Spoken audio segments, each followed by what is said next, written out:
lecture bilan pour le Computer Challenge 2023. C'est la deuxième partie. Il y aura 7 avis lecture, 5 en physique et 2 en e-book. Et on commence tout de suite avec la première lecture qui était Frappuccino Avalanche et plus aussi affinité de Charlie Faro, c'est de l'auto-édité et c'est une nouvelle.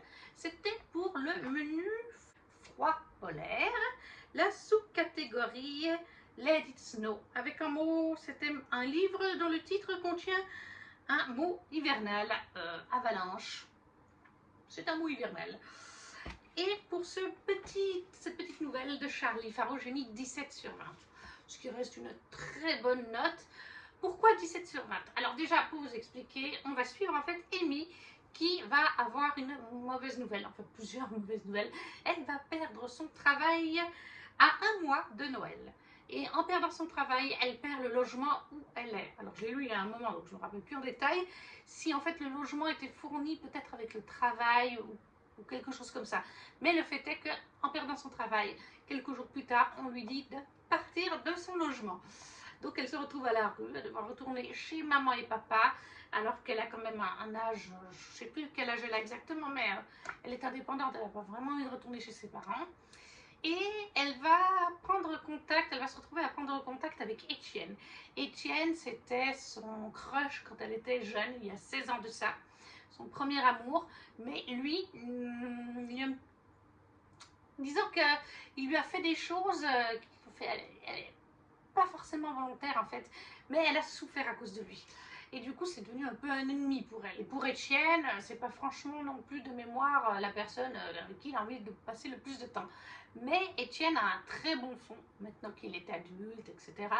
Il tient un commerce, si je me rappelle bien, c'est un petit commerce, un peu une sorte de café, où vous achetez aussi, vous pouvez manger des petites gourmandises sur place. Et ça fonctionne plutôt bien. Et en fait, Étienne, ayant le cœur sur la main, il va lui proposer de travailler avec lui, d'être son employé. Et je crois me souvenir d'ailleurs qu'il y a une histoire de logement, genre il a un studio ou quelque chose qu'il peut louer. Voilà, il est plus, voilà, il va se montrer très sympathique avec elle.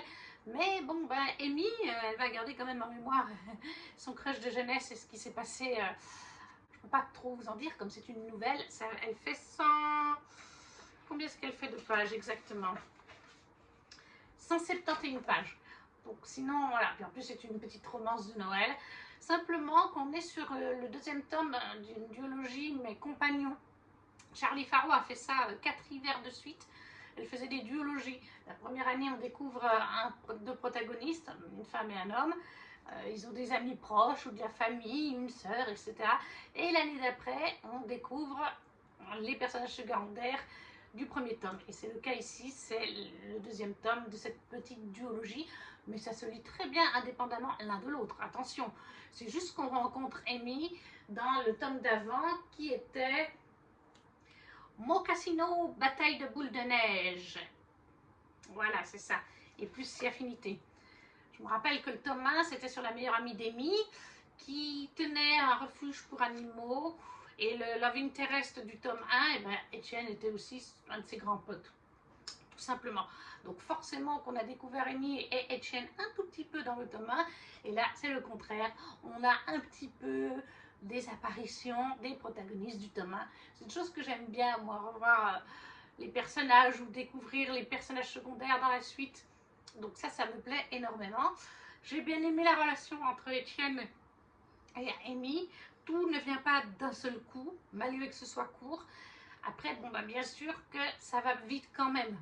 Mais il faut toujours garder en mémoire quand c'est des nouvelles comme ça, et c'est pas la seule nouvelle entre guillemets que j'ai lue durant ce challenge, vous verrez bien que ça va aller plus vite. On va pas avoir un slow burn sur des pages et des pages, on va pas avoir une profondeur aux émotions des personnages, ni un world building de fou, parce que il y a 170 pages, donc ça passe vite. Et Charlie le dit bien elle-même parce qu'elle tient un Instagram et une chaîne YouTube où elle parle de ses lectures et de ses livres à sortir. Elle dit bien aussi, il faut faire cette nuance quand on a une nouvelle. Forcément que ça va aller vite. Forcément que ça va pas être aussi travaillé, aussi intensif au niveau des personnages. Et du coup, c'est logique. Tout comme Charlie a une plume très accessible, très simple, comme elle le dit aussi, mais c'est aussi fait exprès. Elle ne cherche pas à avoir une plume ultra compliquée, ultra complexe, ultra poétique ou richissime. Voilà, c'est Charlie, elle fait 6 ou 7 livres par année à peu près. Et encore à ce moment-là, quand elle a fait celui-là, je crois qu'elle en sortait 9 ou 10 dans l'année. Là, elle a un petit peu revu son rythme pour pouvoir prendre un peu de temps pour elle, pour pouvoir plus écrire. Et du coup, je crois qu'elle en fait 6 ou 7 maintenant. Mais à cette époque, elle en faisait genre 9 ou 10, comme je vous dis. Donc, forcément qu'elle choisit d'avoir une plume moins travaillée, plus simpliste, mais elle l'assume. Par contre, eh bien, ça se lit forcément très vite. C'est une plume rapide et fluide, mais moi je la trouve quand même très agréable. Les personnages sont malgré tout attachants et ça se lit en une petite soirée. Voilà, si vous avez envie. Moi je l'ai lu sur 2 soirées parce que voilà, j'aime bien faire durer mes livres. Mais oui, vraiment, ça, je pense que quelqu'un d'assidu à la lecture, en 1h30, 2 heures, peut l'avoir lu. Remarquez, je ne sais même pas en combien de temps je l'ai lu. Mais voilà, Frappuccino, Avalanche et plus si affinité de Charlie Faro en auto-édité. J'ai mis 17/20 dans le menu froid polaire, sous catégorie Let It Snow. Un livre avec un mot sur l'hiver, dans la couverture, dans le titre.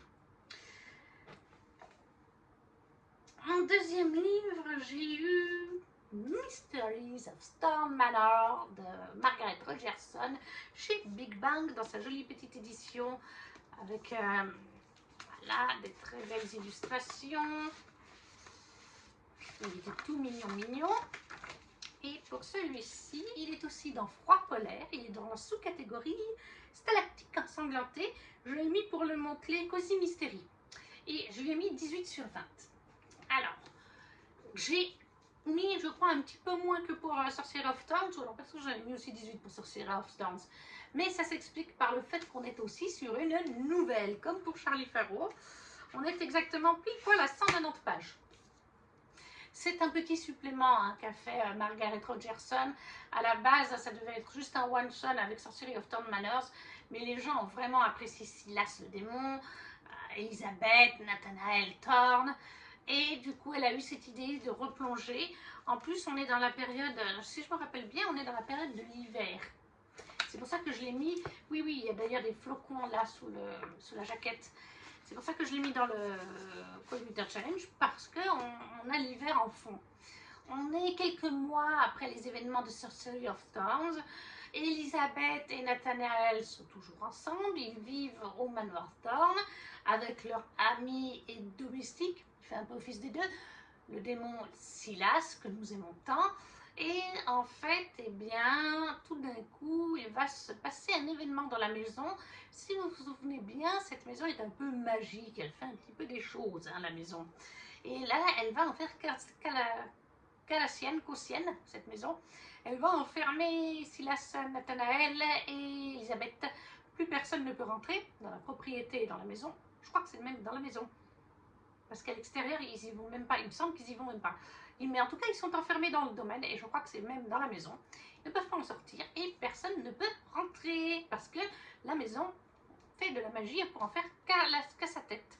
Et c'est un cosy mystery puisque du coup, Nathanael, Silas et Elisabeth vont étudier l'historique de la maison et surtout l'historique de la famille de Nathanael, les Thorns du coup, pour découvrir pourquoi la maison fait ça.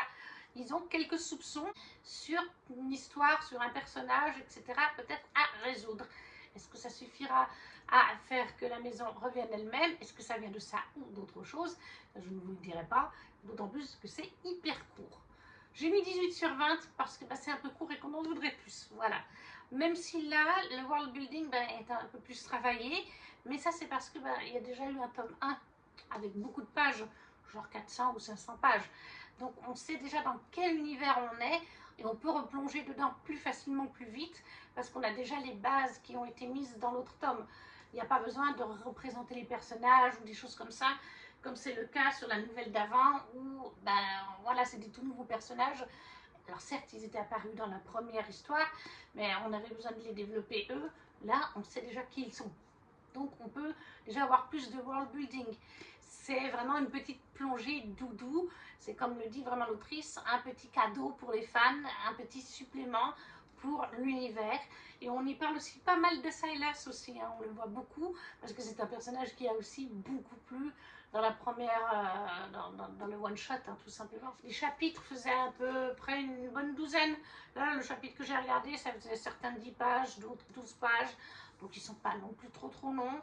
C'est un young adulte, donc il se reste relativement abordable au niveau de la plume et au niveau de l'histoire pour un large public. Je pense même que, en tout cas lui, cette nouvelle pourrait presque se lire par des enfants de 12-13 ans peut-être. Ouais, de mémoire, il me semble que ça reste abordable. C'est pas, il n'y a pas vraiment de scène explicite, ça non, de toute façon pas. J'ai adoré retrouver nos personnages, comme je vous ai dit, ils sont toujours aussi attachants.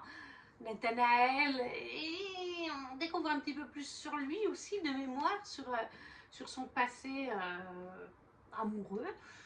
Elisabeth n'en a pas vraiment, donc, et ils sont toujours aussi attachants, ils développent leur relation, parce que c'est vrai que dans le tome 1, eh bien, leur relation s'est créée petit à petit, au fil du tome, mais c'est sur la fin qu'ils se mettent ensemble et après on les quitte. Donc là, ça nous permet aussi de les voir quelques mois après, évoluer dans cette relation, pour voir où ils en sont, pour voir, ouais, rouvrir un petit peu les portes sur eux. Et ça, c'est parfois appréciable, parce que c'est vrai que quand on finit un roman et que sur la fin du roman, les personnages se mettent ensemble, on peut avoir des fois cette impression de se dire, j'en aurais voulu un petit peu plus les voir vraiment évoluer en tant que couple, et pas juste avoir les derniers chapitres et pouf, c'est terminé. Et c'est le cas ici. Voilà, donc Mysteries of Thorn Manor, du coup, pour 18 sur 20 de Margaret Rogerson chez Big Bang, pour le menu froid polaire et la catégorie statique ensanglantée avec le mot mystère, avec comme mot le Cozy Mystery. Et on va passer à un e-book que vous aurez là. Il s'agit dans le menu un Noël avec Dickens. C'était sous catégorie un chant de Noël. On avait les mots-clés Noël, fin d'année. Et moi j'ai choisi Noël à la fabrique, que voilà en e-book. En fait, c'est quelqu'un qui me l'avait mis pour le 12 mois 12 livres. Bon, je ne l'avais pas dans ma palle. Après, c'est pas un problème, hein, pourquoi pas. C'est vrai qu'idéalement, si je peux vider ma palle, ce serait mieux. Mais bon. Un Noël à la fabrique qui est de Virginie Guélin. Et je crois que c'est la maison d'édition Avril sur un fil, d'après ce que je vois sur la couverture. Comme je vous dis, moi je l'ai lu en e-book. Et là, en fait, on va suivre une famille. La légende dit que la magie de Noël ne peut jamais nous décevoir. Noélie est amoureuse de Noël, et pas seulement parce que la fête tombe le jour de son anniversaire. Et elle aime l'ambiance féerique, les préparatifs en famille, les calendriers de l'Avent, les breddelés et le jus de pommes aux épices, enfin, habituellement. Son séjour à Strasbourg avec ses 3 enfants perdure depuis 1 an et demi. Mais David, leur papa, est resté aux États-Unis. Tiraillée par le manque, elle hésite à sauter dans le premier avion pour New York au moment où son frère aîné lui propose en catastrophe le poste dont elle a toujours rêvé au sein de la fabrique, une entreprise familiale. À la veille du mois de décembre, le temps est compté. Elle va devoir composer entre imprévu et maladresse, le quotidien avec ses enfants et l'éloignement qui se creuse avec David. Des grands-mères troublantes, truculentes et son jumeau bougon. Sur fond de calendrier de l'Avent en musique et en souvenir, la magie de Noël opérera-t-elle à nouveau? Là, ce que j'ai beaucoup aimé, je lui ai mis du coup pour ce livre 18, oui c'est ça, 18 sur 20. J'ai beaucoup aimé en fait, parce que, comme vous pouvez le voir dans le résumé, on est sur une romance de Noël où le couple existe déjà et ils ont même des enfants. Voilà. Très souvent, on va pas dire les romances de Noël, c'est un enemies to lovers, ou un friends to lovers, un friend dating, ou l'amour au premier regard, voilà. C'est souvent ça pour les romances de Noël. Mais là, on a en fait un couple qui est déjà marié, qui a déjà 3 enfants, donc qui est déjà établi depuis des années. Et en fait, ça va être toute cette histoire de reconquête, de reconstruction, puisque depuis 1 an et demi, ils sont séparés. Ils ne sont pas séparés dans le sens où ils ne sont plus en couple, ils ne s'aiment plus. C'est simplement que le mari a un travail aux USA, un travail qu'il ne peut pas faire en France. Je crois me souvenir qu'en fait, il y aurait possibilité d'avoir un poste en Europe, maintenant c'est plus l'Europe, depuis, à Londres, ou quelque part en Angleterre, donc ce qui fait qu'il y a 1 heure ou 2 de vol, là ça va. Mais le poste n'est pas encore libre. Enfin voilà, Son mari travaille là-dessus depuis 1 an et demi pour espérer un jour arriver à avoir ce poste en Europe, à Londres.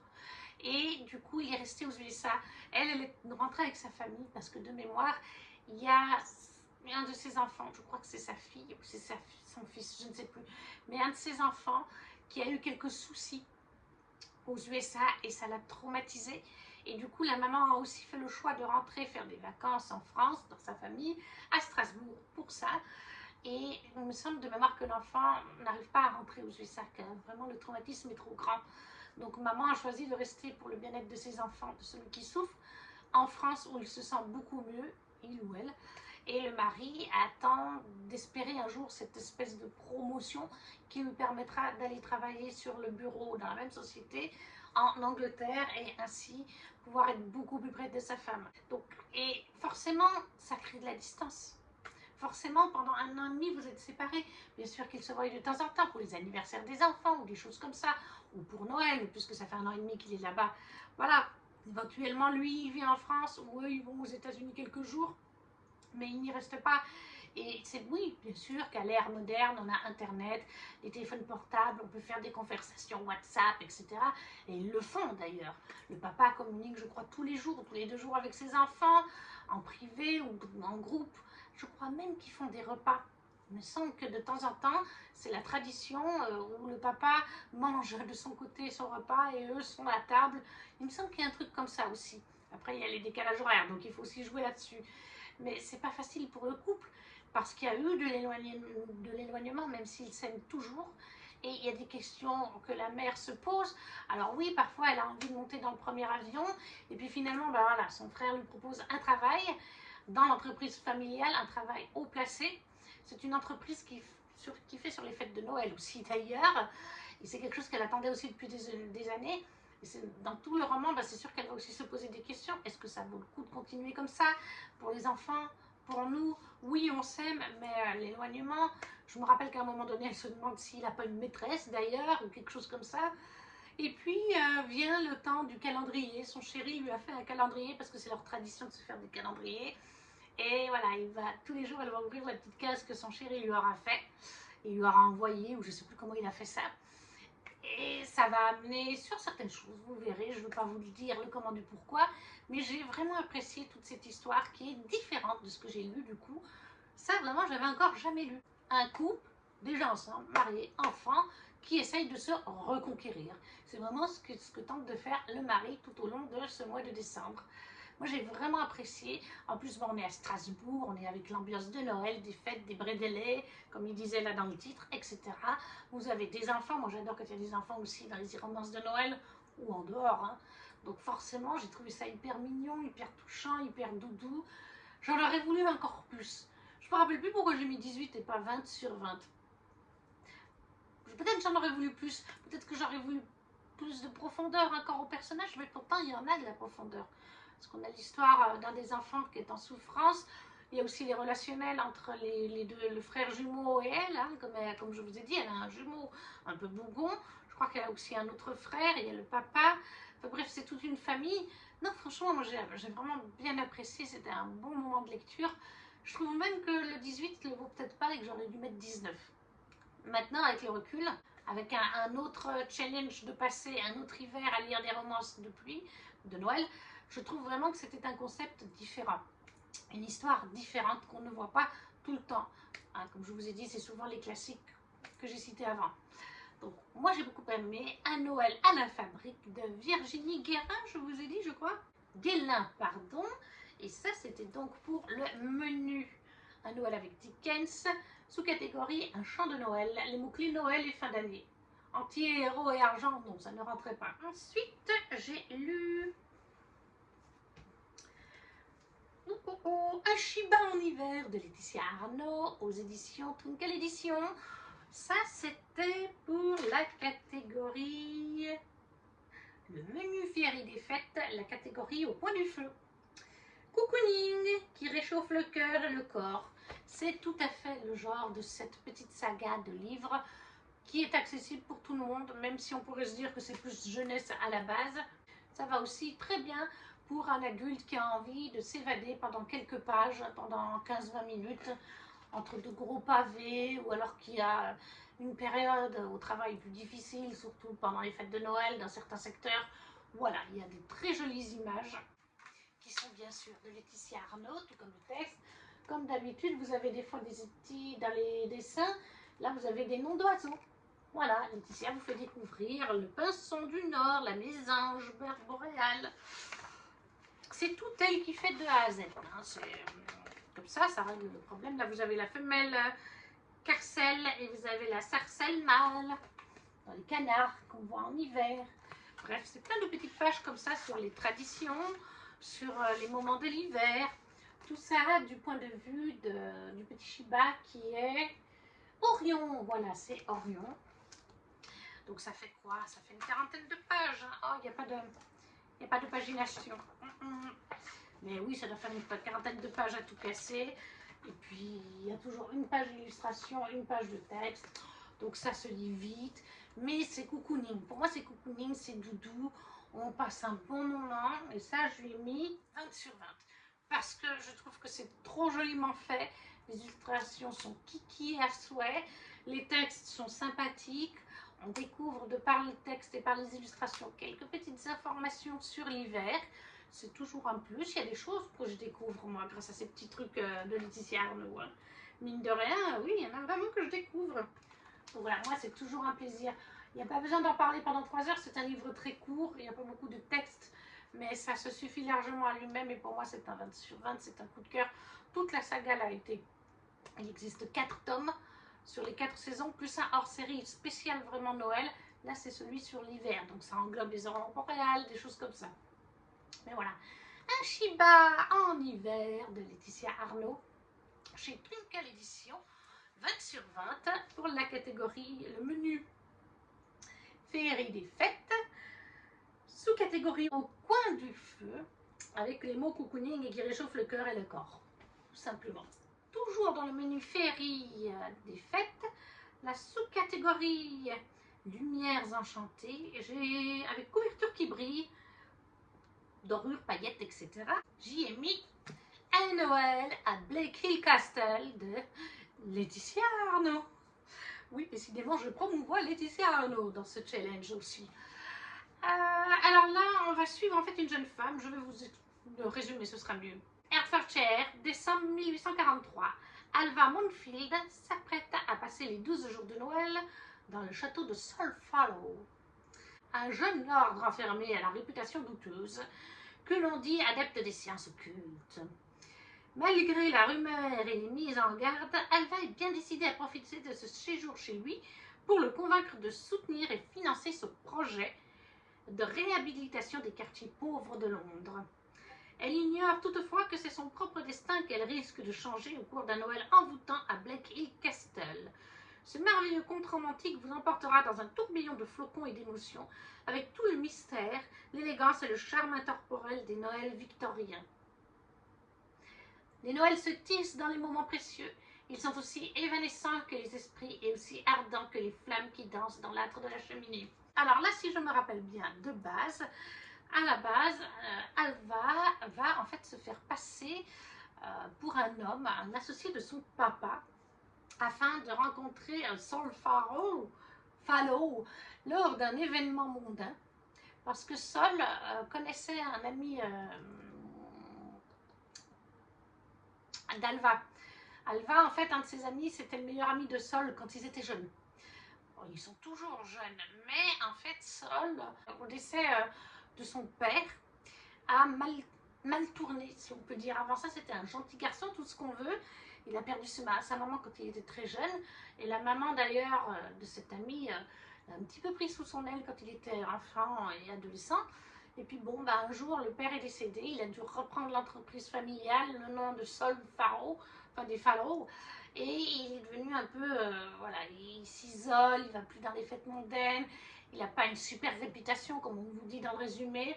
Même, on le soupçonne de faire des trucs occultes. Est-ce que c'est le cas ou pas? Ça, je ne vous le dirai pas. Mais le fait est que, du coup, elle va rentrer en relation avec Sol grâce à cet ancien ami d'enfance de Sol. Mais elle se fait passer pour un garçon. Dans les premiers chapitres, je me rappelle, elle se fait passer pour un garçon, un associé de son père, je crois, ou le fils de son père. Il n'a pas de fils, il n'a qu'une fille. Parce que bah, à cette époque, dans les années 1840 et des bananes, les femmes n'avaient pas la place qu'on a maintenant. C'était les hommes. Sauf que assez vite, on va se rendre compte que Sol a compris que c'était une femme. Hein. Mais au lieu de mal prendre les choses, il va finalement inviter Sol. Il va finalement inviter Alva, son papa, à fêter les jours d'avant Noël chez lui. Et Noël, le jour de Noël y compris, chez lui. Il va se retrouver aussi par hasard à réinviter son ancien meilleur ami et la mère de ce meilleur ami qu'il n'a pas vu depuis 2-3 ans, quelque chose comme ça. Comme je vous dis, il a un peu mal tourné. Donc on va se retrouver avec ces 5-6 personnages. Oui, il y a le fils et la mère, le papa et Alva, Sol, et Sol a aussi du personnel, dont un majordome avec qui il a encore une bonne relation assez proche. Et en fait, eh bien, au fil de l'histoire, c'est ça que j'ai apprécié, Sol va s'ouvrir à Alva, va se rouvrir petit à petit à son meilleur ami, va prendre conscience de choses, parce qu'on suit autant Sol que Alva, et va en fait prendre conscience de ce qu'il a perdu au fil des années. Et puis les fêtes de Noël, ça rapproche. À cette époque-là, c'était pas les Noëls comme on a maintenant avec les technologies et tout ça. On a plein de traditions dans ce roman.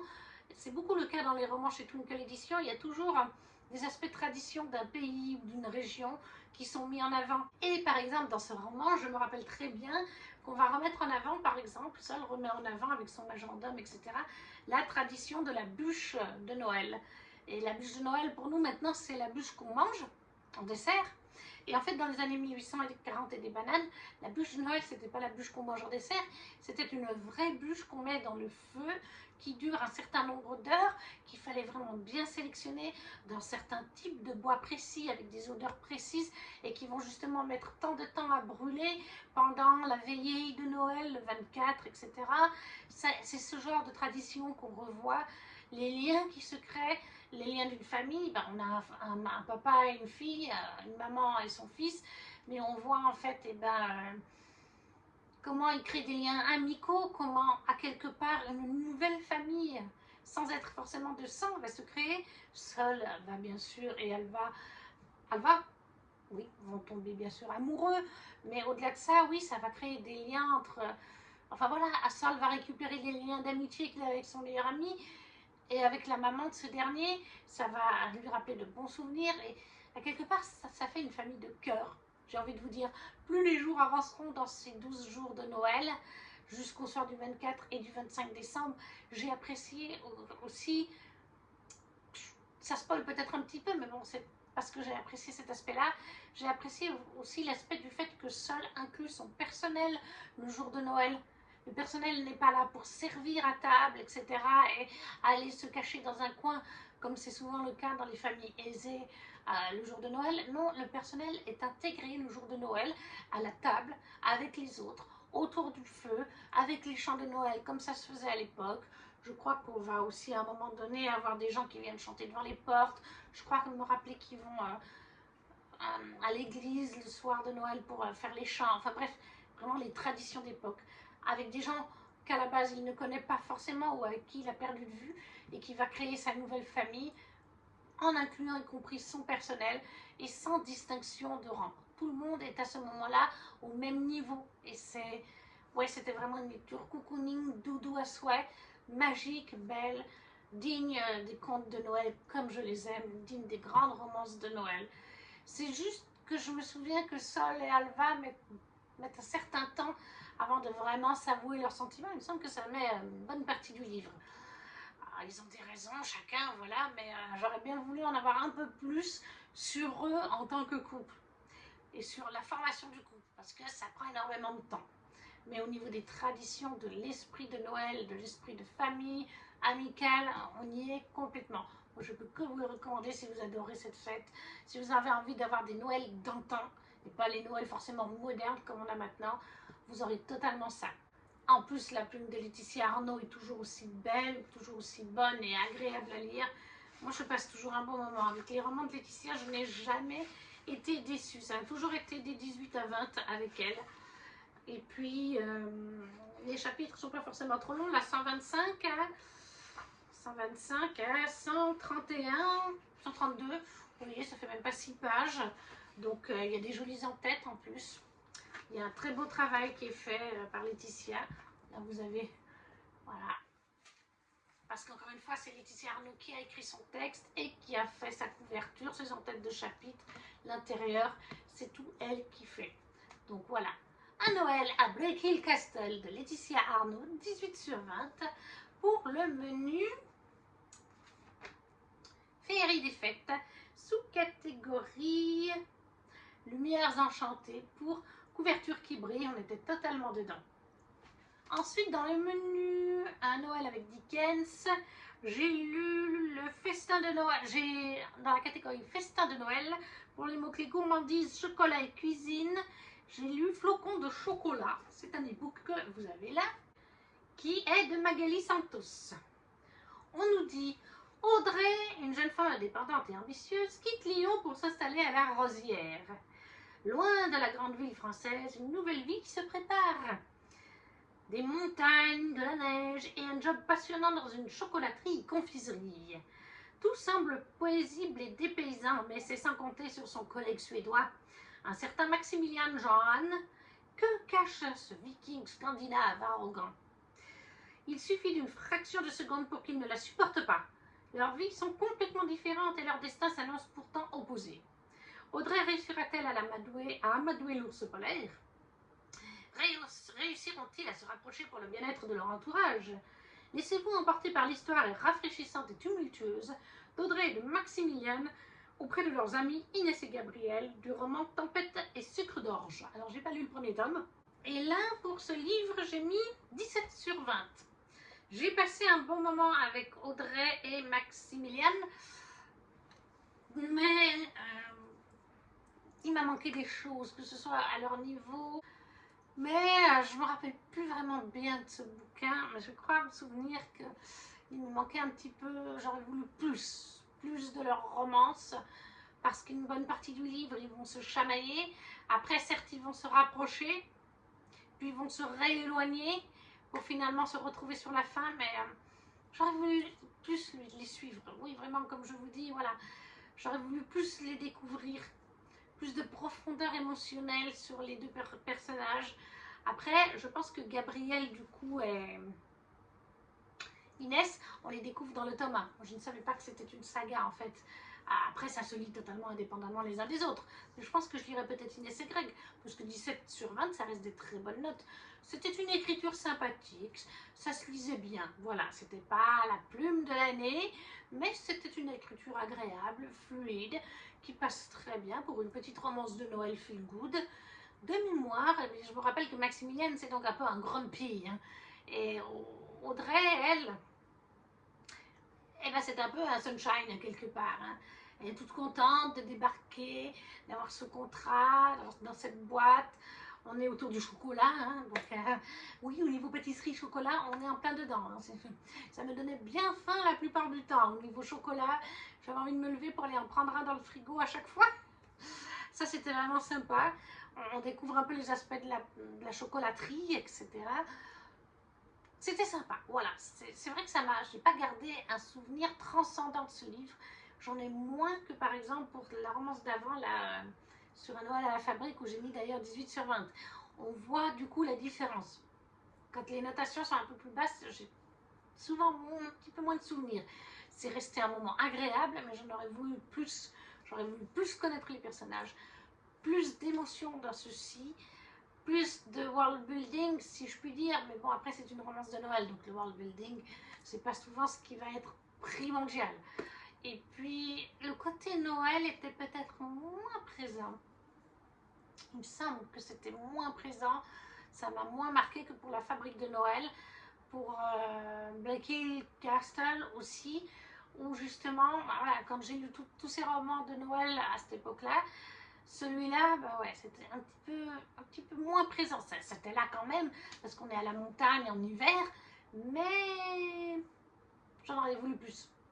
En fait, je ne me rappelle même pas si c'est la période de Noël, celui-là. Mais voilà, c'est pour vous dire que, vous voyez, c'était sympa, mais c'était pas oufissime non plus. C'était un moment agréable. 17/20, ça reste une très bonne note pour moi, attention. Hein.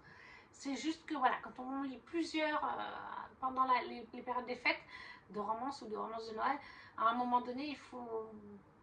Le standard augmente un petit peu et celui-là était un tout petit peu en dessous, mais c'est vraiment léger. Hein. Si vous avez envie quand même de passer un bon moment pendant les fêtes, franchement, je me rappelle plus s'il y a Noël ou pas. C'est franchement frustrant.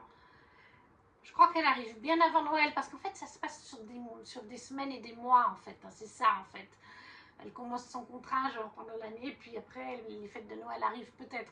Je me rappelle qu'il y a un concours de confiserie, enfin de chocolaterie à un moment donné, qui est mis en avant. Ça, c'était très sympa d'ailleurs, parce qu'il faut se préparer au concours, il faut trouver une idée, il faut la monter. Et puis il y avait le concours en lui-même. Mais voilà, c'est dans les romances de Noël ou romances tout court de ce challenge, celle qui était peut-être un petit peu en dessous. Mais après, comme je vous dis, ça reste toujours très agréable. Et c'était sympathique et j'avais le sourire la plupart du temps. C'est juste, voilà. Flocon de chocolat par Magali Santos, qui était donc pour le menu à Noël avec Dickens. La sous-catégorie festin de Noël, gourmandise, cuisine et chocolat, on était entièrement dedans. Et c'était donc un 17 sur 20. Et on arrive déjà au dernier livre de ce challenge qui est toujours pour un Noël avec Dickens. Et qui était dans la catégorie fantômes des Noëls passés, présents et futurs. J'ai mis les mots-clés voyage dans le temps. Est-ce que vous devinez? Une pavasse. Outlander, le tome 4 de Diana Gabaldon, aux éditions J'ai lu Les tambours de l'automne. Dans ce tome, est-ce que j'ai vraiment besoin de parler d'Outlander? On entend parler de ses livres et de la série télé de partout. On suit dans la saga, au tout début, le tome 1 de la saga, Claire qui va en voyage de lune de miel avec son mari dans les années 1940. De mémoire, ils vont en lune de miel en Écosse parce que son mari veut découvrir un peu son arbre généalogique et il sait que c'est à Randall et il sait qu'il a un ancêtre qui a été dans l'armée, haut gradé dans l'armée anglaise. Il va faire des recherches et elle, un jour, elle est vers des pierres. En Écosse, les menhirs, je ne sais plus comment on les appelle, les dolomites, les menhirs, ces grandes pierres, il y en a aussi en Bretagne. Et là, elle va entendre une espèce de bruit d'abeille, un bruit étrange qui vient d'une pierre. Et quand elle touche la pierre, elle va partir de 1940 jusque dans les années 1720-1740 justement. Bref, 200 ans dans le passé. Et elle ne sait pas comment rentrer, elle ne sait pas comment... Enfin, oui, elle comprend comment elle est arrivée là, par les pierres. Mais voilà, elle va chercher à comprendre le pourquoi du comment rentrer, tout en devant faire attention, parce qu'en 1940, les femmes avaient déjà beaucoup plus de droits, de possibilités au niveau du travail, etc., qu'en 1740 en Écosse. Et à cette époque-là, on avait encore les accusations de sorcellerie. Et elle, en plus, comme par hasard, est infirmière en 1940. Donc elle a des connaissances de plantes médicinales que les femmes et les hommes n'avaient pas à cette époque-là. Voilà, ça c'est vraiment les bases du tome 1. Elle va rencontrer Jamie, avec qui elle va se lier d'amitié avant de tomber amoureuse. Mais voilà, on est dans les voyages dans le temps, puisqu'on a voyagé dans le temps. Et dans cette saga, on voyage plusieurs fois dans le temps. Et là, on est dans le tome 4, où en fait Claire a retrouvé Jamie. Et ils sont partis dans le tome 3 pour le Nouveau Monde, donc l'Amérique. Ils ont fait une bonne partie du bouquin, c'était le voyage en Amérique. Et là, ils sont arrivés en Amérique. Ils veulent aller sur les ils sont sur les rivages de la Caroline du Nord en 1767. Et du coup, eh bien, ils vont commencer leur vie dans le Nouveau Monde avec une toute petite maison. Il y a eux et puis il y a petit Yann qui est avec eux aussi. Et ils vont construire une petite maison, tout ce qu'il y a de plus simple. Et petit à petit, ils vont avoir des animaux parce qu'ils ont eu des terres. Comment, pourquoi, je ne peux pas vous le dire, mais voilà, ils vont avoir des terres, ils vont construire une petite maison en bois, c'est Jamie et Yann qui vont la construire, ils vont avoir des poules, des machins, ils vont commencer après à agrandir le domaine, et en même temps, en parallèle de leurs histoires, bien sûr que Claire continue à faire de la médecine. Là, on est bien plus tard, donc Claire, elle est plus seulement infirmière, elle a été médecin. Ça, je ne peux pas vous dire comment, pourquoi, mais voilà, donc elle continue, elle a encore plus de base qu'avant. Et en fait, en parallèle, on est au présent, en 1900, je sais pas moi, 1900, Je ne sais plus à quelle date on est, 1970 ou quelque chose comme ça. Je ne sais plus. 1900, ouais, quelque chose comme ça. On suit Brianna qui est la fille de Claire et de Jamie. Brianna qui a découvert dans le tome 2 ou dans le tome 3 qui était son papa, peut-être dans le tome 2, qui était son papa et réellement, qui a enfin appris à l'accepter et elle a accepté que sa mère reparte dans le passé. Plus important, elle est restée au présent, elle est restée avec un ami qui est, je ne sais plus comment il s'appelle, Roger, voilà. Roger, avec qui on sent qu'elle a des sentiments pour lui. Et en fait, Brianna continue d'étudier les secrets autour de sa naissance, d'étudier les choses sur son papa et sa maman, des documents, Roger aussi. Et à un moment donné, Brianna va faire une découverte. Elle va découvrir que ses parents vont mourir. C'est passé dans un journal de l'époque, en 1700 et des bananes, que ses parents vont mourir dans un incendie de leur maison. Et Brianna va décider qu'elle va franchir elle aussi les dolomites, enfin bref, les rochers, parce qu'elle entend aussi les pierres parler, les pierres faire du bruit, comme sa mère. Si vous n'entendez pas les pierres faire du bruit quand vous vous approchez, c'est que vous ne pouvez pas passer. Et si vous entendez ce bruit, un espèce de bourdonnement très aigu, très fort, ça veut dire que vous allez pouvoir passer. Voilà, donc c'est ça. Brianna va partir du coup. Elle va prendre un peu d'avance sur Roger parce qu'en fait, elle ne va pas lui dire qu'elle part. Roger va découvrir quelques temps plus tard parce que Brianna est retournée en Amérique, là où elle vivait avec sa mère. Et Roger, lui, est resté en Angleterre. Et à un moment donné, il n'a plus de nouvelles de Brianna alors qu'il en avait régulièrement. Ils avaient fait plein de sorties ensemble, ils s'étaient retrouvés plusieurs fois dans le tome 3, ils s'étaient embrassés, etc. Même non, embrassés, pas vraiment plus, mais voilà. Et tout d'un coup, en fait, Roger va finir par comprendre que Brianna est retournée en Écosse discrètement et qu'elle a passé les pierres pour aller dans le passé. Et Roger va choisir de lui aussi la suivre, mais avec quelques semaines de retard. Donc ça va aussi être dans ce tome-là, de mémoire, oui c'est ça, c'est dans le 4, hein, où on va suivre tout le voyage de Brianna pour retrouver ses parents. On va suivre celui de Roger pour retrouver Brianna. Et au final, oui, tout ce petit monde va se retrouver. Bon, ils vont vivre des moments pas forcément faciles. Surtout Brianna, il y a un moment très dur pour elle, qui n'était pas évident. C'est pas facile d'en parler sans trop spoiler. Là, j'ai quand même dit des choses qui spoilent vis-à-vis du tome 1. Mais c'est forcé, c'est un tome 4 et sinon, j'aurais rien à vous dire. Parce que, voilà, c'est forcément tout imbriqué les uns dans les autres. C'est bien écrit. Après, les chapitres sont parfois longs. Les chapitres sont parfois longs. Le livre est long. Ce tome-là fait 1136 pages. Donc la lecture dure un mois. En général, je le dis sur un mois et demi. J'aime bien Outlander. Je mis d'ailleurs 18 sur 20 comme pour les autres tomes. J'aime beaucoup Outlander. Après, il y a une chose qui se passe. C'est que j'ai découvert d'abord la série et qu'on a terminé la série. Là, on attend la dernière saison qui sera la saison 8, si je ne me trompe pas, en 2026. Et donc forcément, moi j'ai commencé les tomes après le début de la série que j'ai regardée au début avec ma maman. Et du coup, on revient à chaque fois en arrière quand on reprend les tomes dans le passé. Forcément, on est beaucoup plus avancé dans la série. Après, il y a des choses qui sont vraiment presque identiques, série à livre, vraiment très bien retranscrit. C'est une série quand même pas mal fidèle au livre. Hein. Après, bien sûr qu'il y a certaines libertés qu'ils ont prises. Et ça, c'est tout à fait normal. On ne peut pas copier-coller un livre pour en faire une série. Forcément qu'il y a des choses qui changent. Mais c'est vrai que du coup, c'est perturbant parce qu'on retourne en arrière et globalement, le gros de l'histoire, je le connais du coup, puisque je l'ai déjà eu dans la série. Après, il y a certains détails, bien sûr, qui vont changer, ou des intrigues en plus. Il y a des intrigues en plus dans les livres qu'il n'y a pas forcément dans la série. Ou des fois, des intrigues de série qu'il n'y a pas dans le livre. Donc c'est vrai que ça peut être perturbant aussi à ce niveau-là. Je pense que ça peut nous jouer sur le 18 sur 20, sur le fait que je mets aussi extrêmement de temps à le lire, parce que, mine de rien, je connais le plus gros de l'histoire, et que des gros pavés comme ça, quand on connaît le plus gros de l'histoire, c'est quand même un peu redondant.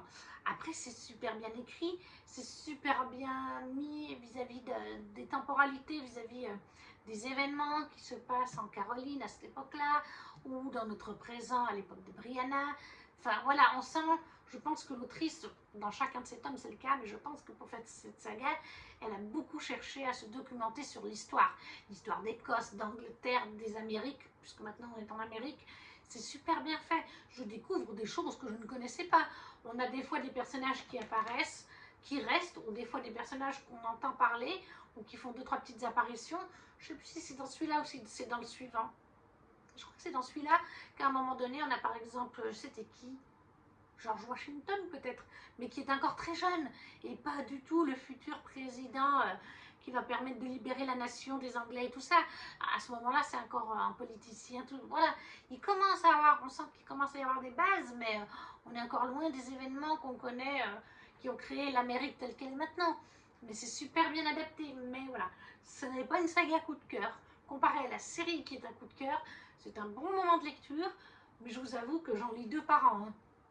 Là, j'ai lu le 5 en début d'année, ou sur le challenge, Computer Challenge, je ne sais plus, mais il me semble que c'était en tout début 2025. Et il faisait 1400 pages, je crois. Encore plus de pages que celui-là, encore plus gros.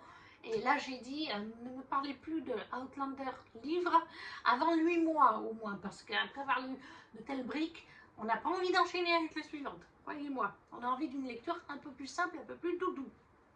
Mais voilà, c'est 18 sur 20, Jenna Gabaldon, le tome 4 de Outlander, qui est le tambour de l'automne. Dans le menu, un Noël avec Dickens, sous-catégorie, fantômes des Noëls passés, présents et futurs. Rien que dans le titre, vous avez l'énoncé. J'ai choisi le mot-clé voyage dans le temps. Et voilà, nous avons terminé cette vidéo et ce bilan du Cold Winter Challenge 2023. Tous les livres ont été lus. Alors, je ne me rappelle plus si tous les livres ont été lus pendant le challenge. Mais je crois que oui, malgré tout. Donc, je suis bien contente parce qu'en 2024, ça n'a pas été franchement le cas. Et d'autres challenges non plus, j'ai pas lu tous les livres. Mais pour celui-là, c'était le cas. N'hésitez pas à me laisser un commentaire en me disant si vous avez lu certains de ces livres ou si ce n'est pas le cas, si vous font envie. Comme d'habitude, si vous ne savez pas quoi mettre, un petit emoji, ça soutient la chaîne, comme le petit pouce, à partager si le cœur vous en dit. Et nous, on se retrouve très vite pour une prochaine vidéo. Ciao, ciao!